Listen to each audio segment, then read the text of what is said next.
오늘 제목은 뜻밖의 부르심. 뜻밖의 부르심. 뜻밖의 여정이 아니라 뜻밖의 부르심. 부제는 스스로 행운화로 여겨라. 말씀을 가지고 저도 은혜 받고 여러분도 은혜 받기를 원합니다. 지지난주부터서 하나님의 능력과 신성, 그다음에 나는 누구인가, 오늘은 우리는 무엇을 위해 살아야 하는가 하는 것을 가지고 주님의 음성을 듣고자 합니다. 오늘 영상에 보셨듯이 세상에 이런 일이라는 프로그램에서 뇌성마비 부부가 이렇게 사는 이야기를 저희가 봤습니다. 남편은 양손을 다 못 쓰고 아내는 오른손도 아니고 왼손만 사용할 수 있는데, 이걸 가지고 둘이 같이 군뱅이 부부처럼, 내가 만약에 그런 아내가 있다면 내가 저렇게 행복하게 살 수 있을까?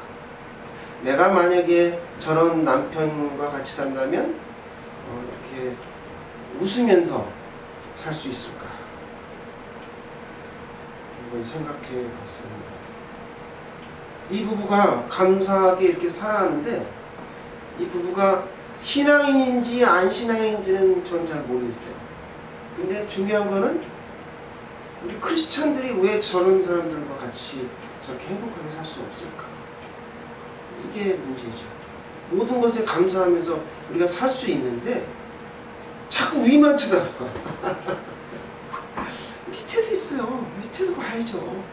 우리보다 못한 사람들도 보고 위에만 볼 것이 아니라, 그걸 통해서 하나님이 지금도 우리를 사랑하시고 늘 우리와 함께 하시는구나, 이런 걸 깨달으면 참 좋을 것 같아요. 그래서 어떤 분은 그런 분도 있어요. 내가 스스로 행운아이냐 아니냐. 어떤 분은 이런 분이 있어요. 오징어 게임이라는 영화 보셨어요? 456억을 갖고 있는 사람이 행운아이냐, 아니면 여러분 트롯 아시잖아요. 트롯 거기서 우승한 이명웅이처럼 인기도 엄청나게 많이 얻고 돈도 많이 벌었죠. 그런 사람이 과연 행운아인가? 성경은 그러면 우리에게 행운아라는 것을 어떻게 얘기해 주는가? 오늘 성경을 통해서 말씀드리고자 합니다. 1장 43절 한번 볼게요. 제가 읽어볼게요. 이튿날 예수께서 갈릴리로 나가려 하시다가 빌립을 만나 이르시되 나를 따르라 하시니. 자, 나를 따르라, 이 말은 뭐예요? 예수님께서 빌립을 콜링하신 거죠. 오늘 갈릴리로 나가려 하시다가 이렇게 됐어요. 그러면 갈릴리에서 갈릴리로 가시는 거를 그렇게 얘기하실까요? 아니죠.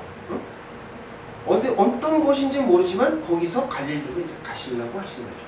근데 거기는 어디냐면 가나로 추정이 됩니다. 가나. 근데 여기 보니까 빌립은 44절에 빌립은 안드레, 베드로와 같은 동네에 산다 그랬어요. 벳세데. 벳세데가 어디냐면 갈릴리 바다가 있잖아요. 갈릴리 바다인데 가버나움이 중앙에 있거든요. 제일 위에. 근데 그 중앙에서 오른편 쪽에 있는 작은 어촌 마을이에요. 거기서 이제 태어난 거예요. 베드로도 거기서 태어났는데 가버나움 쪽에 이제 부두가 있으니까 거기서 이제 배를 정박을 하고 고기를 잡았죠. 가보셨죠? 가버나움. 저도 가버나움 가봤는데 바람이 엄청 불어요. 생각보다 이게 호수라고 하지만 엄청 바다 같기 때문에 변화무쌍한 곳이 갈릴리입니다. 근데 이제 그러는데 왜 빌립이 45절에 보니까 빌립이 나다나엘을 찾아 이르되 모세가 율법에 기록하였고 여러 선지자가 기록한 그 일을 우리가 만났으니 요셉의 아들 예수라, 이런 얘기를 하거든요. 그러니까 이렇게 생각하셔야 돼요. 그러니까 빌립이 어떤 경우인지는 모르지만 벳세대 사람인데 가나에 온 거예요. 가나에서 나다나엘과 같이 아는 사람이 된 거죠. 근데 제가 가만히 추정해 보면 조금 이따 뒤에 말씀을 드릴 거지만 가버나움에 회당이 있었거든요. 그러니까 가나 사람이 가버나움에 이게 율법학자니까 왔을 것이고 빌립도 벳세다 사람인데 가버나움에 왔을 거란 말이죠. 그러니까 회당에서 만나지 않았나 저는 그렇게 추정을 합니다. 근데 나다나엘을 좀 소개하면 나다나엘이 여기 나오고요. 그 다음에 어디 나오냐면 요한복음 21장 2절에 나와요. 주보제 뒤에다 요한복음 제가 그냥 읽어드릴게요.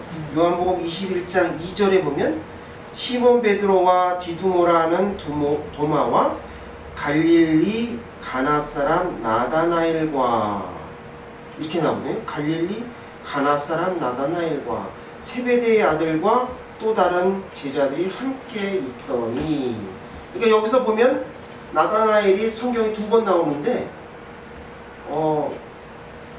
성경에 나와 있잖아요. 그러니까 나다나엘은 가나 사람이다. 여러분 가나는 여러분 잘 아시는 거 뭐가 있을까요? 바로 뒷장에 나오죠. 요한복음 2장 가나의 혼인잔치. 혼인잔치에서 예수님께서 물을 갖다가 포도주로 바꾸셨던 첫 번째 기적을 베푸셨던 곳이 바로 가나입니다. 그래서 가나와 저쪽 벳세대는 굉장히 먼 거리인데 여기를 빌립이 와가지고 이렇게 이제 뭐라고 얘기하냐면 여기 보면 뭐라고 되어 있죠?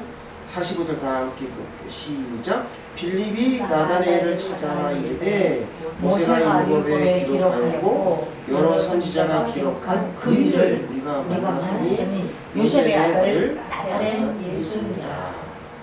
그러니까 빌립이 내가 구세주를 봤다 이거예요. 그래서 나다나엘한테 가서 이야기를 한 거죠. 그래서 예수님을 만나러 가자 이렇게 얘기를 한 거죠. 근데 이제 그 다음에 볼까요? 그 다음에 읽어볼게요. 시작. 나다나엘이 이르되 나사렛에서 무슨 선한 것이 날 수 있느냐? 빌립이 이르되 와서 보라 하니라. 그러니까 이제 이 나다나엘은요 율법학자이기 때문에 공부를 많이 했어요. 성경을. 그래서 선지자는 메시아는 어디서 나온다? 베들레헴에서 나온다 라고 기록되어 있거든요. 근데 무슨 나사렛에서 선한 일이 구세주가 나겠느냐 이런 얘기죠. 근데 예수님은 어때요? 어디에서 나셨어요? 베들레헴에서 나셨어요. 베들레헴에서 나셔가지고 살기를 나사렛에서 사셨다라는 거죠. 그래서 그 말이 틀린 말은 아닙니다. 근데 47절에 이렇게 제가 읽어볼게요. 예수께서 나다나엘이 자기에게 오는 것을 보시고 그를 가리켜 이르시되 보라 이는 참으로 이스라엘 사람이라 그 속에 간사한 것이 없도다. 간사한 것이 없도다. 예수님이 이렇게 얘기하세요. 간사한 것이 없다. 그 간사한 거를 사전의 의미를 찾아보니까 나쁜 꾀가 있어 거짓으로 남의 비유를 맞추는 태도 또는 지나치게 부침성이 있어서 아양을 떠는 면이 있음 이런 거죠. 그러니까 나쁜 꾀가 있어서 남한테 이렇게 겉으로는 잘 보이지만 속으로는 흑심을 품고 있는 거죠. 내가 저 사람을 속이거나 뭐 재물을 빼앗거나 둘 중에 하나인데 이런 말씀이 바로 이제 간사한 것이죠. 순수하지 못한 간사의 뭐 반대말은 뭘까요? 공의, 정직 뭐 이런 거겠죠. 근데 예수님이 간사한 것이 없다 이렇게 얘기했는데 예수님이 또 뭐라고 얘기하시냐면 예, 간사한 것이 없다라는 이 말이 여기 보실래요? 여기 뒤에 제가 적어놨죠? 시편 32편 1절 2절의 말씀을 인정한 거예요. 그래서 허물의 사함을 받고 자신의 죄가 가려진 자는 복이 있도다. 마음에 간사함이 없고 여호와께 정죄를 당하지 아니하는 자는 복이 있도다. 이 말씀을 인용하신 것이죠. 그래서 간사한 사람들은 어떤 특징이 있냐면 권력에 이렇게 아부하죠. 권력에 아부하는데 그 아부에서 자기한테 무슨 소득을 얻기 위해서 하는 거잖아요. 자기도 권력을 잡기 위해서 그런 거겠죠. 근데 만약에 그 사람이 권력을 잡았다. 그러면 어떤 일이 벌어지냐면 자기가 이 밑에 있는 사람을 하대하죠. 또 밑에 있는 사람들을 괴롭히죠. 이게 같은 얘기예요. 내가 저런 사람들한테 저렇게 하고 싶으니까 위에 사람들한테 그렇게 하는 것을 우리가 간사하다. 신문에 요새 최근에 이제 나온 예는 이런 게 있는데 예전에 우리가 배울 적에는 군사부일체 이런 말을 했잖아요. 그래서 선생님하고 부모님을 또 임금님을 같은 위치에 이렇게 생각을 했어요. 저도 뭐 어렸을 때 선생님한테 뭐 함부로 이렇게 말대꾸 한 적이 한 번도 없거든요, 지금까지. 그런데 이 선생님을 협박을 해서 돈을 받은 학부형이 있었다라는 얘기가 지금 신문에 나오고 있습니다. 이런 말을 또 기부금 같은 거 있잖아요. 가난한 사람을 자기가 돕겠다 막 이렇게 하고 기부금을 모집해 놓고 자기가 그거를 이용해서 쓰는 이런 사람들을 우리는 하나님이 뭐라고 하시느냐? 간사한 사람이다 이렇게 얘기를 하십니다. 자, 이렇게 이제 세상이 이렇게 그런데 그러면 우리는 크리스찬들은 어떻게 살아야 될까?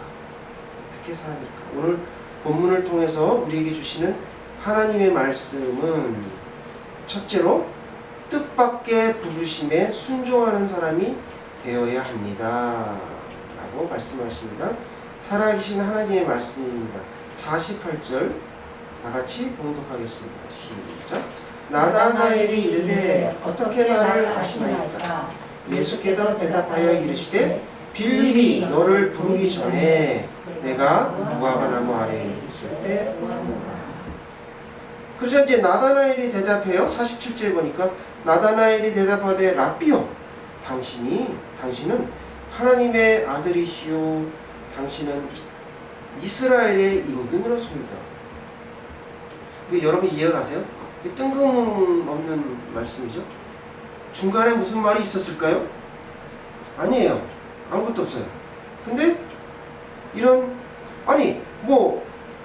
무화과 나무에 있는 거 볼 수도 있잖아요.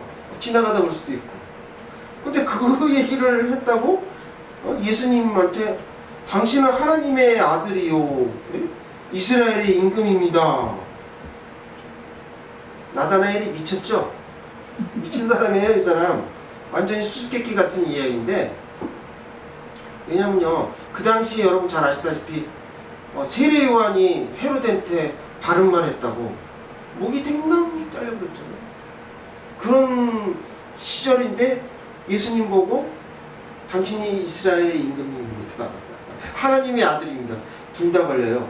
원래 하나님의 아들이라는 거 하면 바리새인들이 가만히 있지 않죠. 난리가 날 거예요. 왜냐하면 이쪽 이스라엘의 임금이다 그러면 헤롯이 가만히 있지 않죠. 이런 일을 나다나엘이 했어요. 큰일 날 일입니다. 큰일 날 일. 근데 더 이상한 게 또 있어요. 50절 볼까요? 50절을 같이 찾아 읽어볼게요. 시작. 예수께서 대답하여 이르시되 내가 너를 무화과 나무 안에서 보았다 함으로 믿느냐? 이보다 더 큰 일을 보리라. 저는 이걸 읽으면서 나다나엘도 이상한데 예수님은 더 이상하다. 왜냐면 이런 얘기를 했다고 또 예수님은 내가 더 큰 일을 보리라. 뒤에 보면 뭐 사닥다리가 오르락 내리락 한다는 얘기도 예수님이 하시거든요. 제가 이 말씀을 이제 곰곰이 주석도 찾아보고 영어 성경도 찾아보고 메시지 성경도 찾아보고 답이 없어요. 답이 없어. 참 난해 구절인데 하나님께 부탁했더니 하나님이 가르쳐 주셔서 제가 알게 됐어요. 그걸 말씀드리고자 합니다. 자, 무화과나무 아래라는 말은요. 무화과나무 아래는 옛날에는 지금은 지금도 그렇습니다만 유대인들이 200명 이상 돼야 회당을 만들어요. 거기서 그렇게 예배를 드리거든요. 그러면 유대인이 적은 곳은 어떻게 될까요? 조그만한 마을은 어떻게 될까요? 회당을 지을 수가 없어요. 그러면 어떻게 하냐면 무화과가 막 많이 있는 풍성이 있는 그늘 있잖아요. 거기가 바로 예배 장소고 거기가 율법을 읽고 가르치는 장소예요. 그러니까 가나는 큰 마을이었을까요? 작은 마을이었을까요? 작은 마을이었어요. 예수님 당시에 예루살렘은 2만 명밖에 안 돼요. 그러니까 굉장히 작은 마을에서 이제 나다나엘이 율법을 막 읽다가 어떻게 해요? 하나님이 성령님이 가르쳐 주셔요. 뭐라고 얘기하셨는지는 전 잘 모르겠어요. 제가 나다나엘이 아니니까. 근데 이제 추정하기로는 네가 이제 어떤 사람이 너 보고 무화과 나무 아래에 있는 것을 보았다 라고 콜링을 하면, 너를 부르시면 그분이 바로 구세주고 그분이 바로 이스라엘 왕이시다 라는 것을 가르쳐 주셔요. 거짓말 하시지 마세요, 목사님. 어떻게 여기 아무 소리도 안 나와 있는데. 네, 그래서 제가 근거를 찾아야 되잖아요. 요 뒤에 보면 요한복음 있어요. 요한복음 1장 33절 앞장에 있죠? 바로 앞장에 읽어볼게요. 시작. 나도 그를 알지 못하였으나 나를 보내어 물로 세례를 베풀라 하신 그 이가 나에게 말씀하시되 성령이 내게서 누구에게든지 머무는 것을 보거든 그가 곧 성령으로 세례를 베푸는 줄 알라 하셨기로. 네. 그러니까 세례 요한이 예수님을 본 적이 없어요. 예수님을 만난 적도 없어요. 근데 예수님이 세례 요한한테 왔을 때 세례 요한이 성령님께서 미리 가르쳐 주셨기 때문에 딱 깨달았죠. 이분이 바로 구세주다. 그래서 나는 신들매도 메울 수 없는 그런 구세주를 어떻게 제가 세례를 드립니까? 라고 얘기하니까 예수님이 뭐라고 하셨어요? 응? 이게 순리다. 나한테 세례를 베푼다. 그러자 어떤 일이 벌어집니까? 응?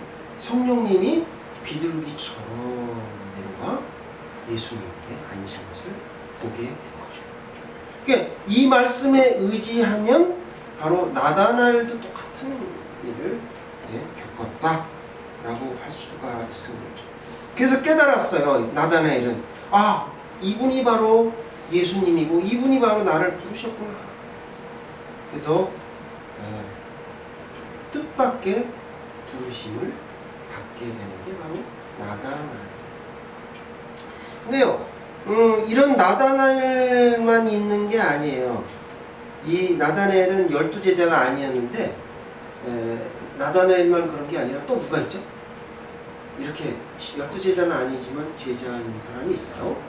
그게 보면 요한복음에 많이 나와 있죠. 뒷장에 이렇게 보면 니고데모. 네, 니고데모가 밤에 찾아오잖아요, 예수님을. 그래서 예수님, 내가 어떻게 해야 거듭날 수 있습니까? 그러니까 어머니 뱃속에 다시 들어갔다 나와야 됩니까? 이렇게 묻잖아요. 이 재미있는 이야기, 스토리 니고데모. 그 다음에 마지막에 성경의 요한복음에 보면 아리마대 요셉이 나와요.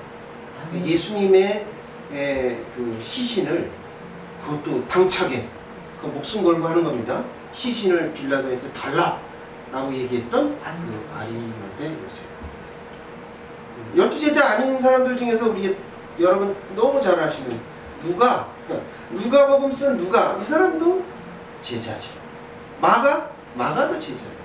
그러니까 이런 분들이 바로 열두 제자는 아니지만 그런 일을 하신 거예요. 제가 아는 한 사람이 있는데요. 그 사람은 직장을 잘 다니고 있었어요. 근데 아무 어려움도 없고 경제적으로 어려움도 없었는데 어느 날 예수님이 부르십니다. 내가 너를 좀 써야겠다.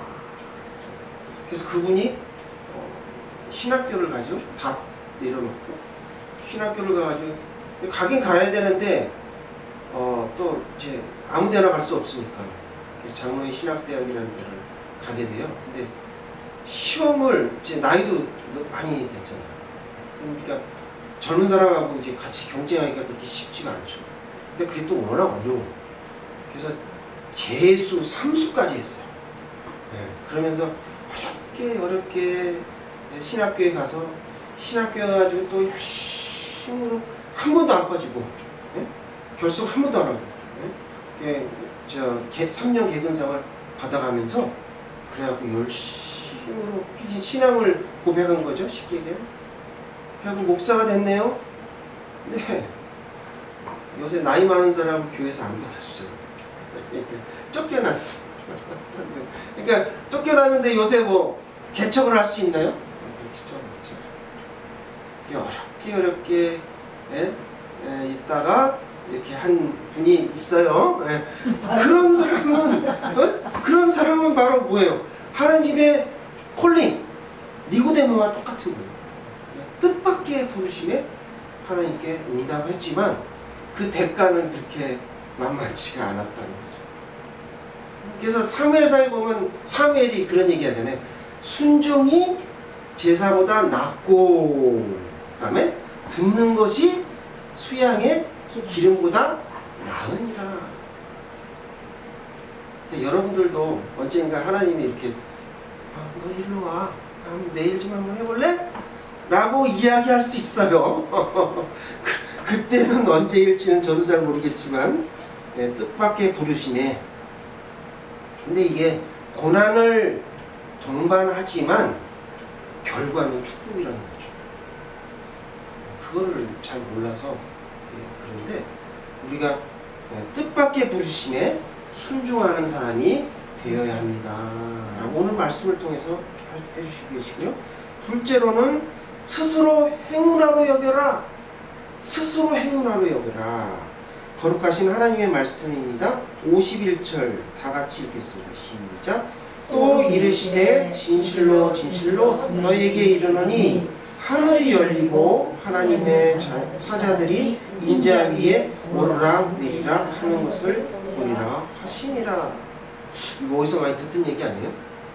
하늘이 열렸대요. 하늘이 열리고 하나님의 사자가 인자 위에서 오르락.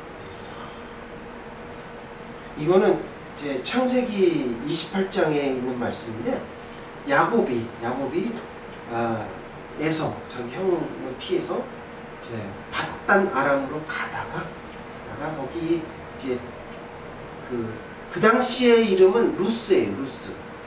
제가 가보니까 허벌판이고 양들이나 풀 뜯는 곳이지 이렇게 중요한 곳은 아닌데 거기에서 야곱이 돌베개를 메고 자다가 꿈속에서 하나님을 만나죠. 그래서 천국을 보게 돼요. 그래서 그곳을 이름이 바뀌잖아요. 야곱이 베델이다. 베델로 바뀌는데 이 베델이라는 곳은 굉장히 중요합니다. 베델이라는 게 굉장히 중요해요. 그게 뭐냐면 게이트예요. 게이트. 천국에 들어가는 게이트. 그러니까 어디 다른 데 산에 가보면 그런 데 있잖아요. 이렇게 처음에 문이 있고 한참 들어가면 종교 시설이 있는 어딘지 아시죠? 제가 뭐라고 얘기합니다. 그 문 그런 거와 같은. 그래서 우리가 교회를 성전을 건축하자 이렇게 해갖고 이렇게 하는데 사실은 엄밀히 따지면 성전은 아니죠. 성전은 아니에요. 교회는 성전이 아니고 천국에 들어가는 게이트, 문입니다. 문을 열어 주셔야죠. 예수님께서 오늘도 문을 열어 주셨잖아요. 여러분들 문을 활짝 열어 주시고 아무 때나 열어 주지 않으세요. 주일날, 성인날 하나님께서 열어 주시면서 이렇게 보여 주시죠. 바로 여기가 사랑이 나는 교회가 저는 하늘을 가는 천국의 문이 되기를 원해요. 그래서 여러분들이 믿음으로 이렇게 예배를 드리면 좋겠습니다. 제가 예전에 사우디의 총리가 있어요. 빈 살만이라는 사람이 우리나라를 방문했거든요. 처음으로 방문했는데 이 사람이 머문 곳이 어디냐면 힐튼 호텔 VIP 룸이에요. 제일 위에 보고 있어요. 근데 여기 하루 자는데 얼마인지 아세요? 100만 원 아니에요. 더 내셔야 돼요. 1000만 원 돈 되나 봐요. 근데 거기서 막 자기 수행원들하고 같이 이제 있었거든요. 한 일주일간. 근데 그러면 거기 VIP석이니까 그릇이 얼마나 좋겠어요. 그냥 그릇 쓰겠습니까? 근데 비싼 그릇 쓰겠죠. 그런데 이 사람이 그거 다 치워라. 몇 천만 원어치 그릇을 새로 사가지고 한 번 쓸 거를, 응? 한 번이 아니라 한 일주일 쓰겠죠. 그거를 사다가 이렇게 썼다 라는 기사가 제가 들은 적이 있어요. 이 사람은 만수예요, 만수. 그러니까 이게 뭐 한국에 뭐 돈 많은 사람들이 많이 있잖아요. 근데 그거하고 비교를 할 수 있어요. 세계에서 5손가락이나 10손가락 안에 드는 이런 부자인데 만수르라고 그러죠. 근데 이런 사람들 앞에서는 우리나라 5대 총수도 와가지고 이렇게 고개를 수그리는 그런 사람인데 이 사람 진짜 행운아닐까요? 태어나기를 왕족으로 태어났잖아요. 재산도 많이 물려봐. 자기가 버는 건 아닐 거예요. 제가 봐서. 이 사람이 행운아인가? 어떻게 생각하세요? 저는 그렇게 생각합니다.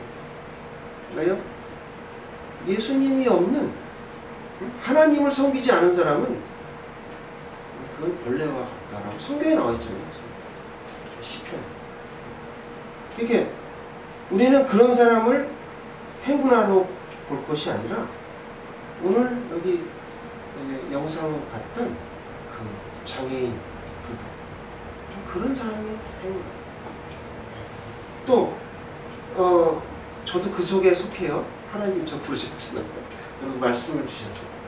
이거만큼 더 어떻게 빌보스 3장에 나와 있잖아요. 모든 것이 다 뭘로 보인다고요? 내설물로 보여요. 하나님의 말씀이 가장 중요해요. 꿀보다 더 달다. 송이 꿀보다 더 달다. 이거를 체험하면요. 나는 행운하다. 라는 것을 느낄 수밖에 없어요. 그래서 우리가 정직하게 사느냐, 간사하게 사느냐 오늘 말씀드렸죠. 하늘나라의 것을 추구하느냐 아니면 땅의 것을 추구하느냐. 또 믿음으로 살 거냐 불신하면서 살 건가. 성령 충만하면서 살래 아니면